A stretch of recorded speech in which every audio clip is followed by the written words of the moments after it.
Hello again everyone, welcome back to Skyblock News. I'm your host Derailious, and today we're going to be going over a few changes posted on the Alpha Network that should alleviate some concerns related to the Foraging update.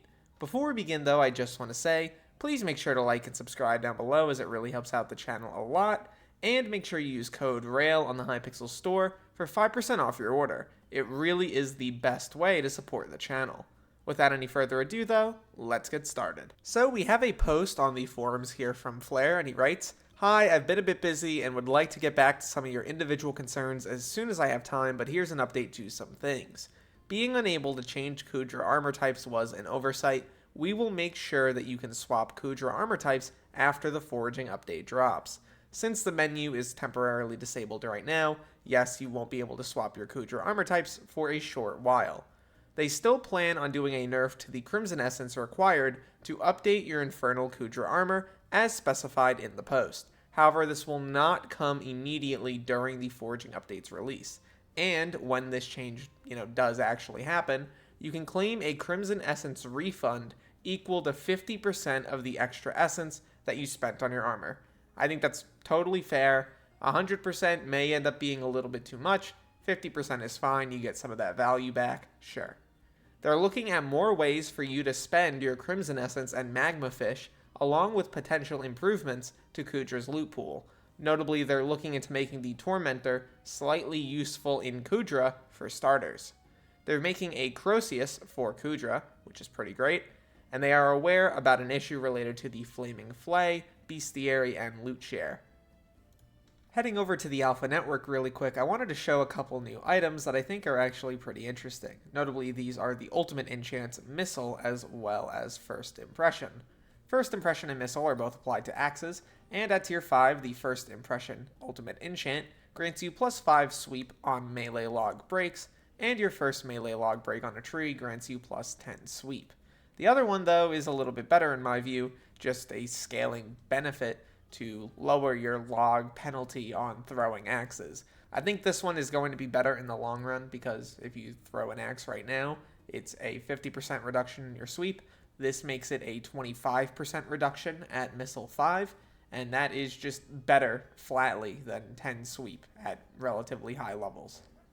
Another pretty big thing that I've seen people say is, Derailious, I don't really want to interact with the hunting system. Can I still get a lot of the attributes? And the answer is yes. So if you get a salt, like one of these lush lilacs, which you get from breaking the berries in Galatea, you can eat it. And then boom, there we go. And now I have the salt active. And if I run around for long enough, eventually what'll happen, give it a moment because it's actually kind of a rare chance right now because I don't have the best possible salt on. But if I decide to just grind these guys out for a little while, eventually I should get a shard drop just granted to me.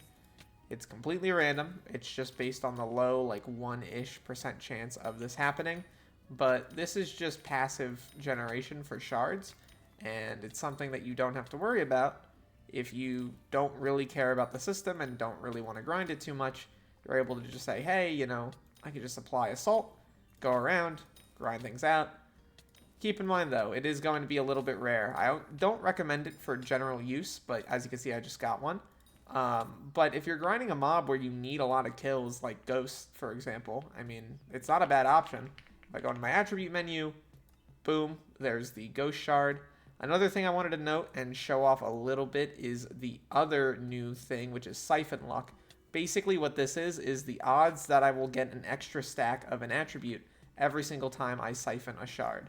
So basically what that means is if I open up my attribute menu and head over here, if I use this Ghost Shard, more than likely I'll only get one shard out of it, but sometimes I'll get two, and I think in that time it was only one. But you get the idea. 38% of the time, I will get a second shard whenever I use that item. It's going to be pretty useful if you have a lot of backup. It's also one of the... Well, I went to the wrong place for that. Go here, Heart of the Forest. It's one of the upgrades to the Heart of the Forest right here, Hunter's Luck. So this is probably going to be pretty useful at Tier 6 and eventually Tier 7. So keep that in mind. Wrapping up here, I really think the post on the forums was incredibly helpful for a lot of players and answered a lot of the big questions about how the update is going to work. The idea that they're going to be refunding people for their Crimson Essence, I think that's pretty solid, and even if it's only at 50%, I think that that's relatively fair. Would love to hear what you guys think in the comments down below. Feel free to leave your thoughts there. And at the end of the day, my name's Derailious. Thank you so much for watching this video till the end. Look to the future, fellas. I'll see you then.